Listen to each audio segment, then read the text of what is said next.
In this video, we start off with our preparations for going down the coast of California. Here Ira is putting our provisions away.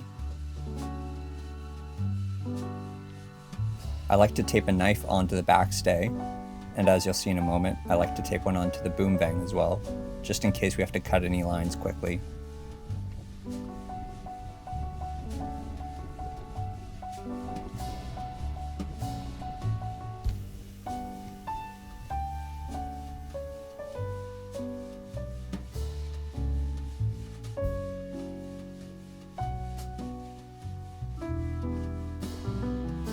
One other tip is to tape your pelican hooks closed. This prevents them from opening unexpectedly and somebody falling out through the gate.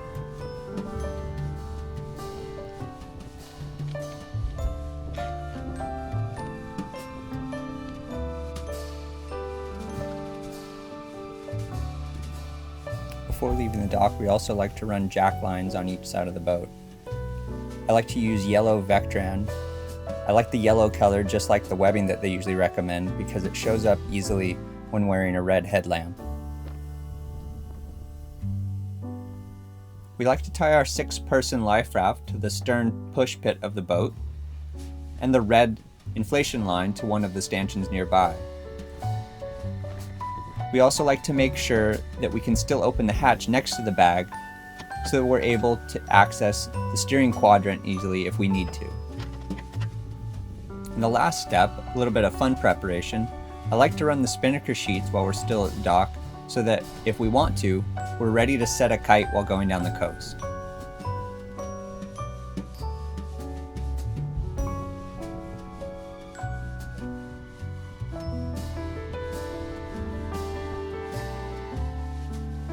On the day of, we start early in the morning. First step is to put on our fallies and get warm.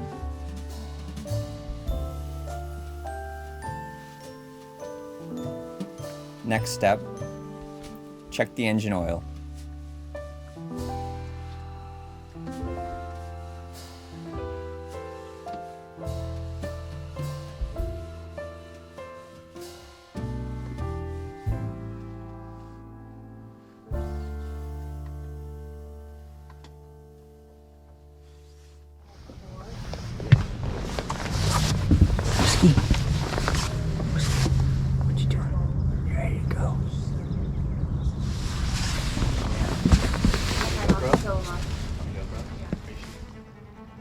Once all the preparations are complete, we leave the dock.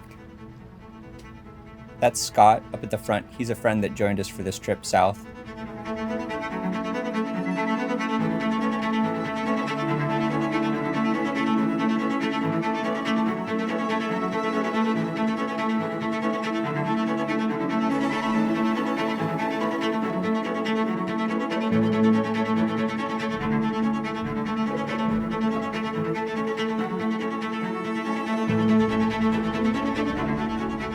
In spite of having beautiful weather, we experience the same thing that we've experienced each year.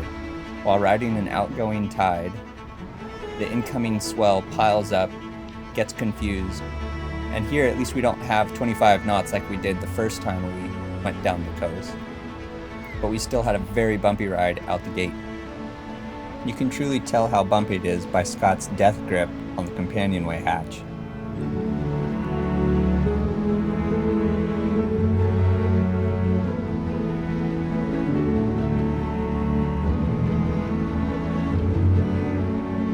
Once the wind filled in, we were able to pull the jib out and sail. Here's Ira having a great time beam reaching just off of Pacifica.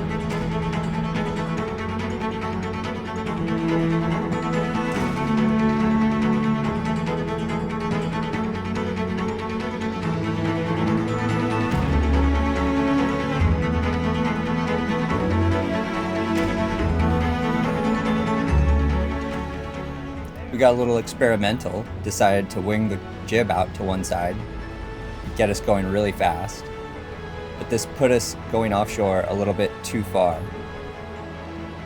After getting about 10 miles offshore, we jibed the main over and removed the pole and headed down the coast. On this trip, we were going from San Francisco to Stillwater Cove just past Monterey Bay. We did that 100-mile trip in just about 10 hours. Not only did we have a fairly quick average speed, but we were able to surf some of these waves at very fast speeds, at least for our standards. Hero was able to get the boat up to 16 knots, and I was able to check the boat down a wave at 17.5 knots during this trip. It was an absolute blast, and we pushed the boat a little bit hard, knowing that we'd have a place called Stillwater Cove to sleep that evening.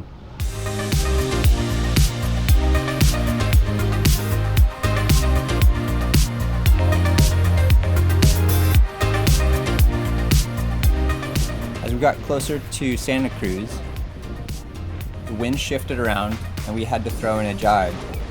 You can see here the trail of the boat changing, and as we come out of the jibe, some really fantastic acceleration down some of these waves.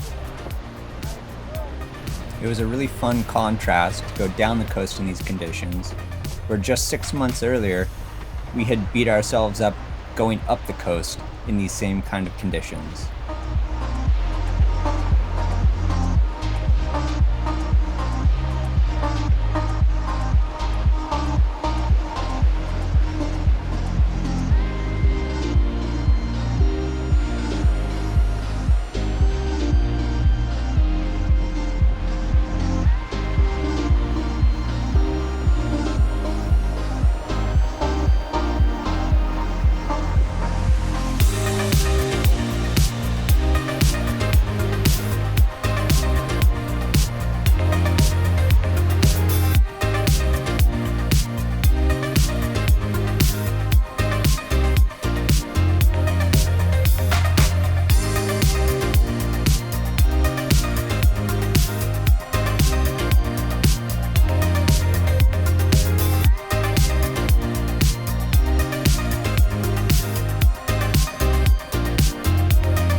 After a full afternoon of 25 to 30 knots, the waves had picked up quite a bit.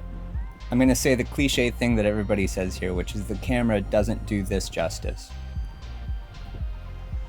That said, it still shows some magnitude and how confused some of the wind swell can actually be. In reality, at this point in the trip, the wave heights had consistently reached about 8 to 10 feet.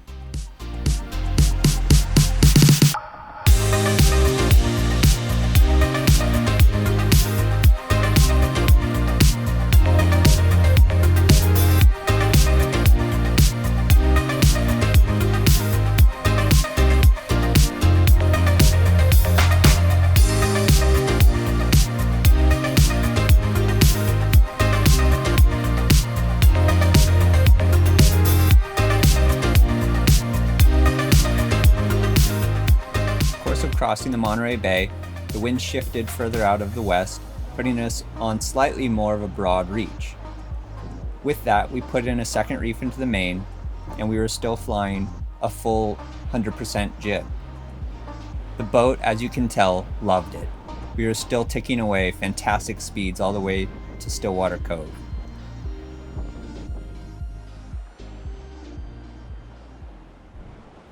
After spending a full day barreling down the coast, we ended up at Stillwater Cove, and I can tell you that the name is a bit of a misnomer.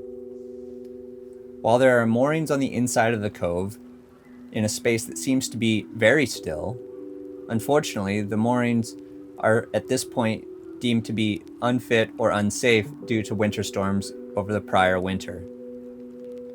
Given that, we were stuck anchoring at the entrance to the bay, which was an incredibly rolly space. So we unfortunately didn't get very much sleep that night.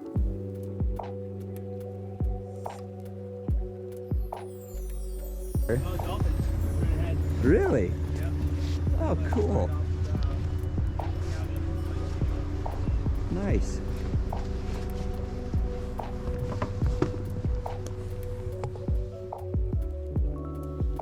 can see that white spot on the bow, about halfway up. That's actually the scar left over from kind of a funny-ish story. We pulled the anchor up one time and it was inverted like this, facing the wrong direction, thinking that it would right itself if we just pushed the up button a few more times. We pushed up and the anchor launched itself in a full circle all the way around the boat, off the anchor roller, stabbing itself into the side of the boat along the way. As you can guess, we haven't repeated that mistake again.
After leaving Stillwater Cove, we passed Carmel and started into the Big Sur coastline.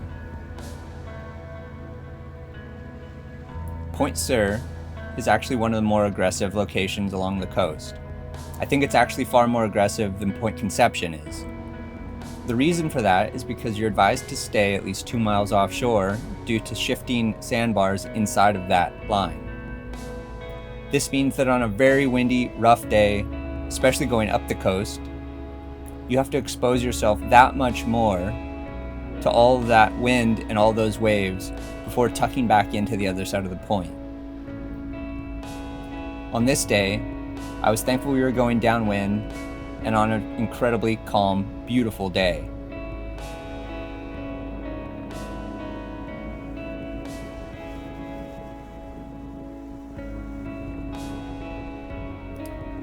If you notice, there's a rip in our jib just above the clew. I thought this would be no big deal. Maybe the fabric would act as ripstop or something along those lines. I was wrong. At a certain point in this leg, the jib ripped from the leech about halfway to the left of the sail, which is why we put it away and decided to motor all the way down to San Simeon, eating snacks and sunbathing, rather than putting the main up and trying to fight the weather home that sail would cause.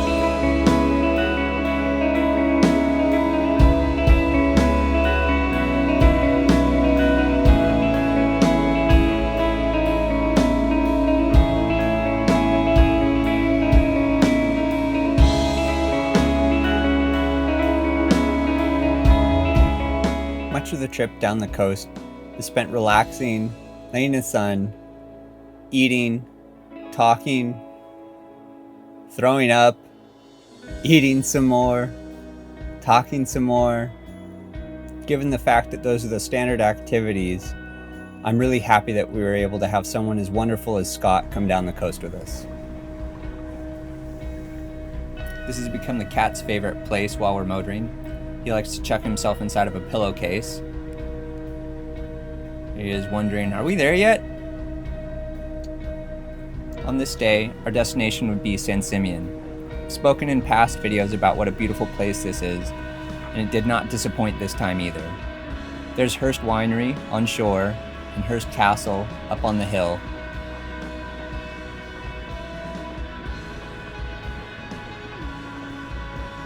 and on the forestay would be our evening project.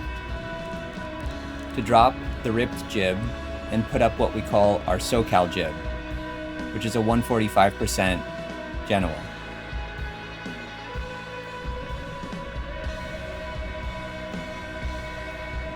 We had to time dropping this sail in between puffs because the puffs were so strong. We pulled the jib out as quickly as we could, and then I scrambled forward and dropped it as quickly as I could while we still had relatively low wind. All in all, dropping the jib went fairly well, and I would chalk some of that success up to having done this maneuver numerous times in races. It's one reason why I would recommend to any cruiser to go do some racing. Maneuvers like this all of a sudden become commonplace and easy the more you do them.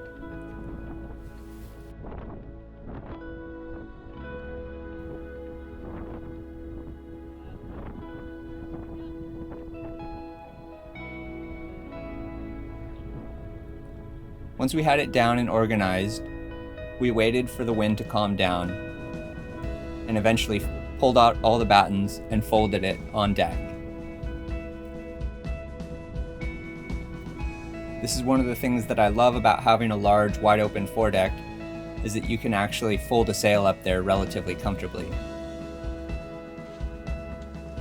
We like to store our other jib, whichever one it is, in the quarter berth that we call the garage.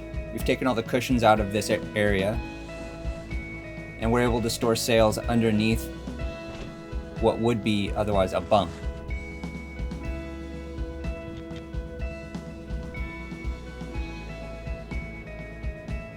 There's the cat, always being helpful.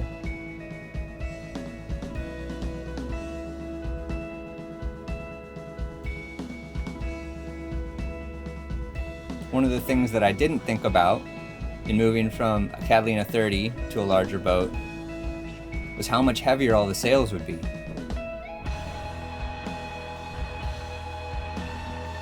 On the plus side, I've gotten much stronger.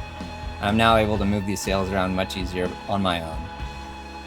I've only thrown my back out once or twice. As you can see, it's much calmer at this time of night. We planned this on purpose so that we wouldn't have to put up a 145% jib in 20 to 25 knot gusts. Not only would it be challenging, but it may actually hurt the sail as well as it slaps itself against the spreaders and the mast. One of the other things that I like about this boat that you'll notice here is that the foredeck light is actually a red. I like being able to not lose my night vision when I go forward to work on something at night.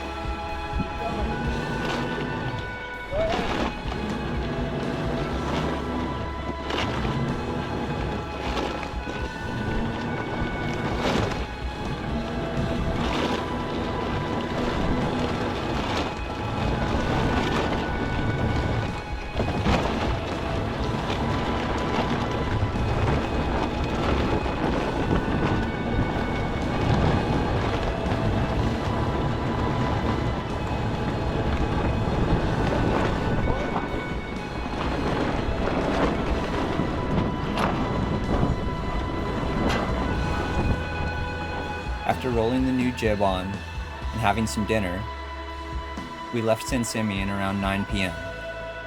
We actually use San Simeon quite often as a jumping off point in this way, so that we're able to time going around Point Conception in the early hours of the morning.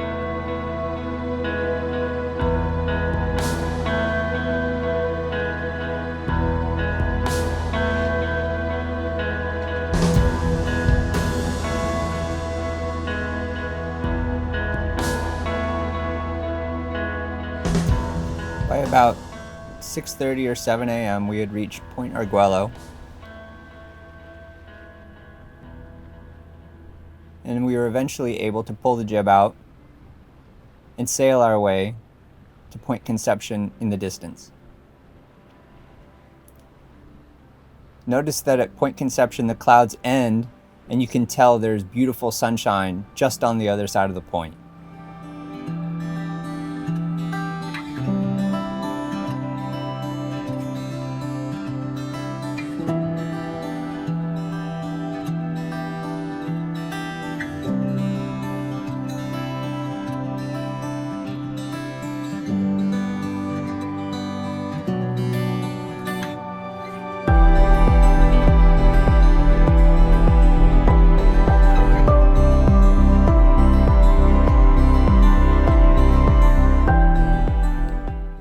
finally made it to Point Conception, it was calm enough that we were actually able to do an extremely close rounding of the point.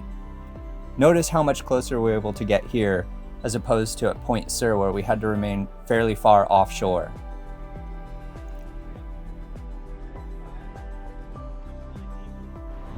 And as usual, after rounding Point Conception, the next step was to take off as much clothing as was possible.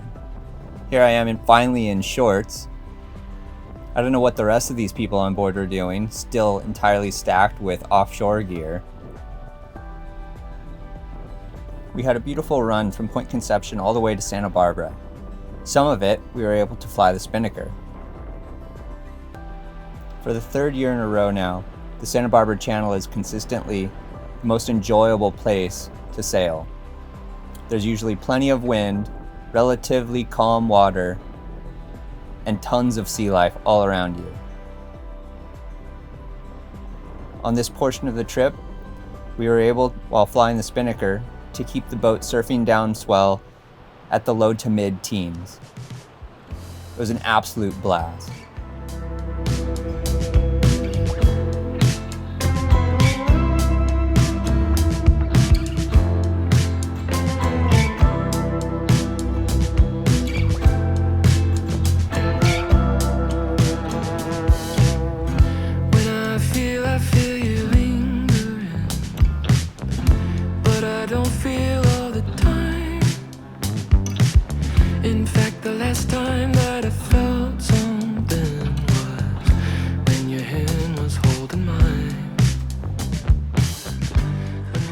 After a while, the wind shifted and we needed to jibe. In particular, I want to note that this is a successful jibe as opposed to our jibe off of Catalina Island, which went horribly wrong. If you haven't seen that video, please check it out. Notice here, I've got the new working sheet on the electric winch, which can grind it in far more effectively than I can by hand. Also, not until the clue comes through the fork triangle do I tell Ira to complete turning the boat and executing the jibe.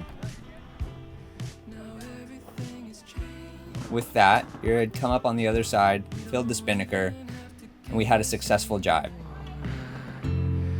I just wanna hang. When was the last time that we did that? It was so long ago.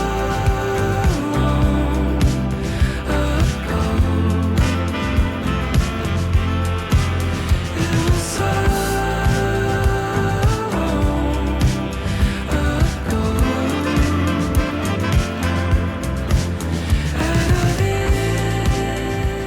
With the wind finally building to 22 knots or so, and having an angle that we needed to drive that was fairly deep, we decided that we'd actually like to just douse the spinnaker. We prefer dousing the spinnaker with a letterbox drop, which is what Ira's setting up here.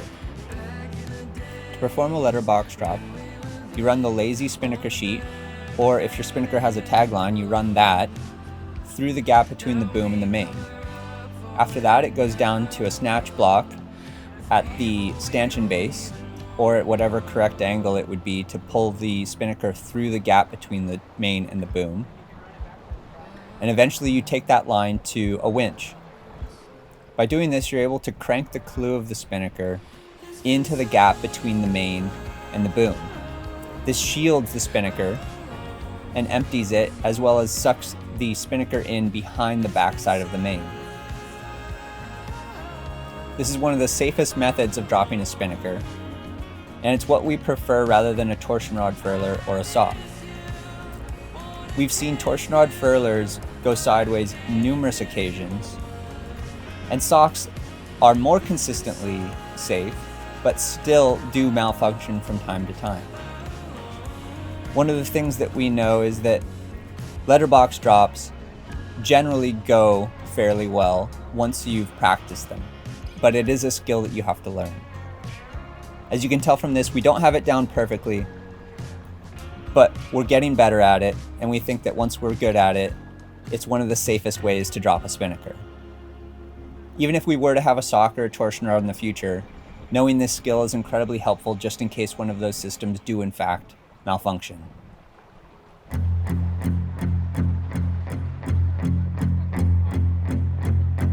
Come on, baby, let's go west to the prom. After several more hours of snacking and relaxing in beautiful sunshine, we finally got to Santa Barbara. Up the car and drive real far. I could play for cash at the Walmart. Don't think twice this time, you know I'm real fond of Oregon.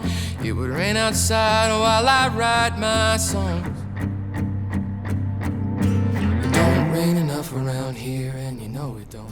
Here you can see Sand Spit off to the left. That's a surf break created by the harbor department, dredging sand out of the harbor and pumping it up over the wall there. It creates a long point that, when it's working, can be a fantastic, long, and actually fairly hollow wave to surf. It also just happens to be right across the channel from the guest docks.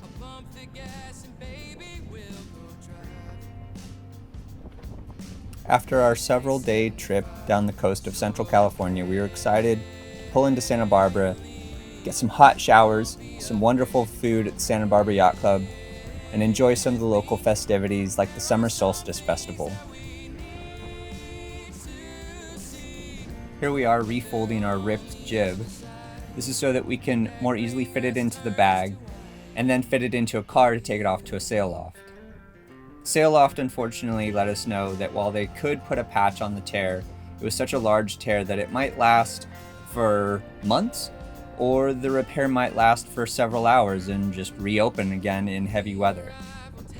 Given that and the cost of the repair, we decided to simply donate the sail to somebody who manufactures sail bags out of old sails. This is one of the more challenging things, I think, in sailing, especially if you've got an awareness of plastics and you don't simply want to throw your old sails in the trash, which I think many people do. And it's because there's not a great solution for use of old sails. We decided to donate ours to hopefully have a second life as bags. And I know there are other companies out there who reuse old sails to create shelters of sorts for people without homes. But I think in general, it's a challenging question what you do with old sails.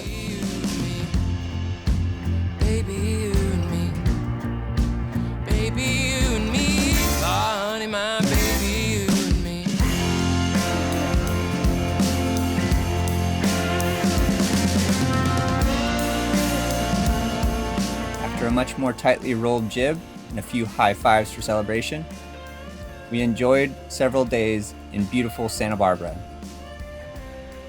Our next stop after Santa Barbara would be Catalina Island. So until then, thanks for watching. It don't rain enough around here. It don't